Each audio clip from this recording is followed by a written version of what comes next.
Ça va vous? Qu'ai-je bien pu avoir ce mois-ci comme manga? Quelles ont été mes lectures? Eh bien on va voir ça aujourd'hui dans cette vidéo. Bon, j'ai reçu beaucoup de mangas et je n'ai pas tout lu, tout simplement parce que j'ai pas tout le temps que je veux non plus pour les lectures, mais j'en ai lu pas mal et donc sur ce que j'ai lu, je vous donnerai mon avis. On va commencer donc avec le tome 39 de Seven Deadly Sins, tome qui est fou, un peu comme tous les tomes de Seven Deadly Sins. On approche de la fin à grands pas étant donné que la série est finie en 41 volumes. D'ailleurs, il me semble que le tome 40 sort le mois en octobre. Et le tome 41 a quant à lui été repoussé à début février parce qu'en fait, ils se sont dit que finalement, ils allaient faire un tome collector. Yes, allez-y, hein, décalez-nous de 3 mois la sortie, y a pas de souci, c'est un plaisir d'attendre. Yes. On continue avec Beastars tome 12, qui donc là en fait c'est un peu une sorte de nouvel arc, puisque bon là c'est difficile de raconter Beastars parce que ça spoil énormément, mais le tome je l'ai vraiment apprécié, il était un peu long au début je trouve, parce que c'était un peu une sorte de mise en place sur ce qui allait arriver maintenant, enfin juste après le fameux incident dont je ne peux pas révéler lequel, parce que sinon je vais vous spoil et je vais me faire insulter en commentaire. Mais tome très intéressant et fin de tome ultra intrigante. J'ai vraiment hâte d'avoir le tome 13 pour savoir ce qui se passe. Et sachant que la série se termine aussi dans 3 chapitres au Japon. Donc en fait c'est une fin, toutes les séries que je suis en train de lire en ce moment, elles se terminent. On continue avec Blue Flag. Blue Flag qui d'ailleurs lui est fini en 8 volumes, donc on est au tome 6, donc c'est encore une fois bientôt terminé. Voilà, mais tome très sympa, très léger, où il se passe pas mal de choses, bonnes comme mauvaises. Franchement c'était très intriguant et je me demande en fait comment la série peut réussir à se finir en 8 volumes, alors qu'on a déjà encore pas mal de questions quand même avec ce volume 6. Donc je ne sais pas, mais en tout cas lecture toujours aussi poignante. On continue avec un manga français, donc il s'agit de Gaia Senshi. J'en parlerai très bientôt en vidéo, donc je veux pas trop en dire là-dessus, mais en tout cas très sympa. C'était assez rigolo et tout ça, bien qu'un peu court, je trouve. On continue avec le tome 3 de Redskin que j'ai reçu donc. Par celui-là j'ai pas encore eu le temps et pris le temps non plus de le lire parce que j'avais beaucoup de choses à faire ces temps-ci. Donc je ne peux pas vous donner mon ressenti puisque je ne l'ai pas lu. On continue avec Trail Freedom, toujours en manga français. Pareil, ça je n'ai pas encore eu l'occasion de le lire parce que là c'est le tome 2 donc que j'ai reçu avec le tome 3 de Redskin, mais j'ai pas le tome 1. Donc c'est compliqué. On enchaîne avec pas mal de réceptions là chez Meian Edition. Donc on a déjà Konosuba tome 3. Donc je l'ai pas. Là toutes les réceptions de Meian qui vont arriver, j'ai pas eu le temps de les lire parce que je les ai reçues en fait ce matin. C'est compliqué. Mais Konosuba j'ai vraiment hâte de lire parce que j'avais vraiment bien aimé les 2 premiers volumes, hein, comme vous l'avez vu de toute façon dans la vidéo que j'avais consacrée donc à Konosuba. J'avais vraiment bien aimé, donc je suis assez intrigué sur le tome 3. Je me demande si du coup le fil rouge un peu de l'histoire si l'histoire en général va avancer ou si on va continuer un peu dans le délire des petites histoires, je sais pas exactement. Donc très intrigué de lire ce tome 3. Et de toute façon, pour ce qui est des chroniques maintenant chez Meian, ou des autres mangas, hein, quand je les ai déjà lus, maintenant j'en fais soit des stories Instagram, soit des posts sur Instagram, donc ça vous donne une bonne raison d'aller me suivre sur Instagram. Egregor tome 5, donc je suis très intrigué par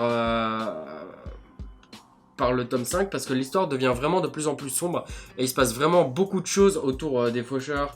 Je suis très intrigué, franchement le dessin est toujours aussi beau, les pages couleurs sont sublimes, on a juste à regarder la première page qu'on voit quand on ouvre le tome et c'est déjà très impressionnant, donc non, je suis aussi très intrigué par Egregor et voilà.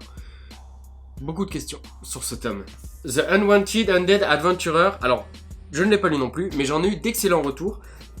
Donc là c'est un isekai, qui n'est pas vraiment un isekai d'ailleurs, on sait pas exactement quel genre c'est, mais c'est très intriguant et j'ai vraiment envie de le lire, j'ai hâte de le lire parce qu'on m'en a dit vraiment du positif, et comme quoi c'était marrant et ça changeait un peu de tout ce qu'on avait l'habitude de voir en ce moment, donc j'en ferai une vidéo, c'est sûr, un post Instagram aussi probablement, mais très intrigué, je ne sais pas encore quel sera mon avis évidemment parce que je ne l'ai pas lu, mais non celui-là je l'attendais quand même avec pas mal d'impatience.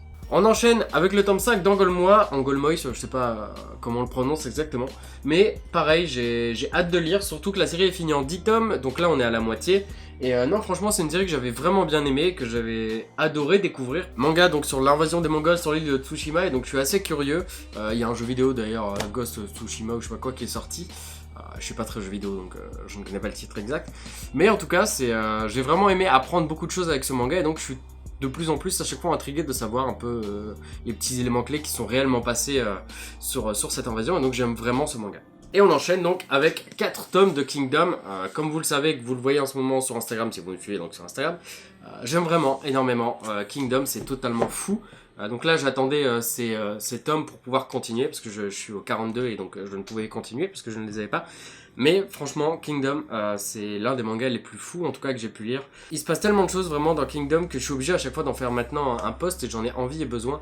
Parce que c'est complètement hallucinant de voir tout ce que Yasuhisa Hara arrive à mettre en place et toutes les références qu'il y a, qui se sont donc vraiment passées sur l'unification de la Chine, et je trouve ça super intéressant, j'adore ça. Et c'est un réel plaisir de lire Kingdom au final. Et donc j'espère en tout cas que Kingdom, vous connaissez, que vous regardez, même si l'anime je le trouve pas très beau, ou que vous le lisez. Et on va terminer avec le MOOC de Watchmen, sorti chez Inis Éditions, que j'ai lu partiellement, je l'ai pas encore fini.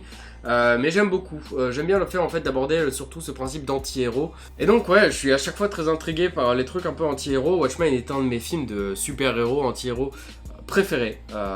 C'est DC il me semble, mais franchement je le trouvais vraiment cool. Et donc j'étais assez intrigué quand j'ai reçu ce MOOC, surtout que je ne m'y attendais pas.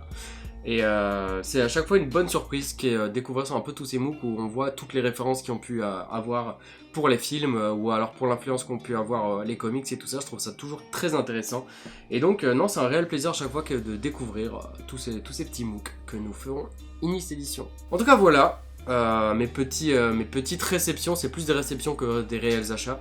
En tout cas, j'espère que la vidéo vous a plu. Comme d'habitude, n'hésitez pas à vous abonner, à mettre un petit like, à mettre un petit commentaire sur ce que vous avez acheté ce mois-ci, c'est toujours intéressant, j'aime bien savoir ce qui vous intéresse aussi, parce que du coup je sais aussi ce qui peut être intéressant à faire en vidéo. En tout cas voilà, je vous dis donc à très bientôt, normalement vendredi, pour une petite vidéo concept que vous aimez énormément, j'ai nommé 4 auteurs de manga inconnus. Voilà, c'est dit. C'est dit, je tease, d'habitude je ne tease pas, et je tease de moins en moins, parce que des fois je le fais pas, je fais pas les vidéos que je tease, donc...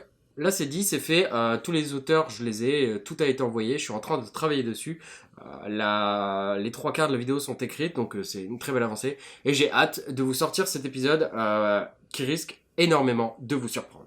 Je vous dis donc à vendredi, bisous sur les fesses.